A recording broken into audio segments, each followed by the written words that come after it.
से रोज़ा फ़र्ज़ है, नमाज फ़र्ज़ है, इसी तरह से इस्लाम की बुनियाद 5 चीज़ों पर है, तो ज़कात भी फ़र्ज़ है। हाँ, फ़र्क इतना है कि ज़कात अल्लाह ताला ने मालदारों पर फ़र्ज़ फरमाई है और कहा है मालदारों से कि हर साल गरीबों को दो।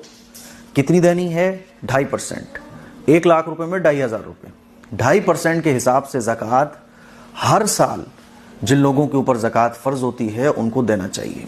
अब ज़कात किन लोगों पर फ़र्ज़ होती है? तो मालदारों पर होती है, जिनको कहा जाता है साहिब निसाब।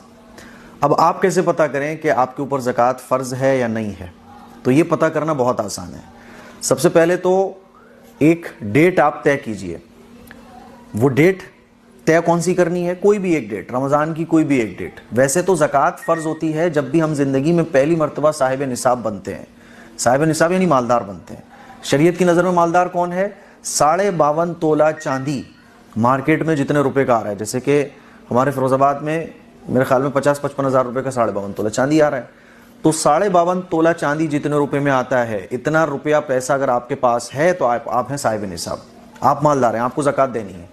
कब देनी है? ज़िंदगी में पहली मरतबा जब आप साहिब निसाब हुए हों, तो वही एक डेट आपकी ज़िंदगी भर मरते दम तक ज़कात का हिसाब लगाने की हो जाती है। लेकिन आमतौर पर लोगों को पता नहीं होता कि हम साहिब निसाब कब बने थे, तो इसलिए लोग रमज़ान में ज़कात निकालते हैं। तो रमज़ान में भी ज़कात निकालने में इस बात का ख्याल करना चाहिए कि एक डेट आप फिक्स कीजिए ज़कात का हिसाब लगाने की। 1 रमज़ान, 2 रमज़ान, 10 रमज़ान, एक डेट फिक्स कीजिए। ये नहीं कि इस साल कुछ और तारीख में, पिछली साल कुछ और तारीख में, अगले साल कुछ और तारीख में, नहीं। तो एक डेट फिक्स कीजिए आप। उस डेट को फिक्स करने के बाद आप 4 चीज़ें जोड़िए। कैश जिस फॉर्मेट में भी हो, चाहे वो बैंक में हो, चाहे एफडी हो, इंश्योरेंस का हो, या फॉरेन करेंसी आपके पास है, कैश को आप जोड़ लीजिए। कैश आपके पास कितना है। दूसरा, सोना जितना है वो भी लिख लीजिए, चांदी वो भी, और नंबर 4 बिजनेस का सामान। ये 4 चीज़ें काउंट होंगी। 4 है तो 4, 3 है तो 3, 2 है तो 2। इन 4 चीज़ों को आप जोड़िए कि ये 4 चीज़ें, 2 चीज़ें जितनी भी आपके पास हैं, कि इनको जोड़ा आपने तो आपके पास ये टोटल कितना हो रहा है? आपके पास हो रहा है मान लीजिए 2 लाख रुपए।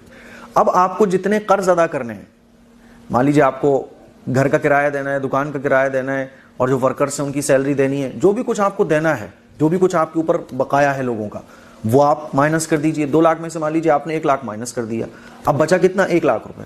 अब ये जो 1 लाख रुपए बचा है, इस पर 2.5% के हिसाब से ज़कात फ़र्ज़ होगी, यानी 1 लाख पे 2,500 रुपये। अब ये 2,500 रुपये आप लिख लीजिए कि आपके ऊपर इस साल की जो ज़कात है वो 2,500 रुपये, वो आप जब चाहें जब दे दीजिए। ये बिल्कुल आसान सा तरीका है ज़कात का हिसाब लगाने का। जिस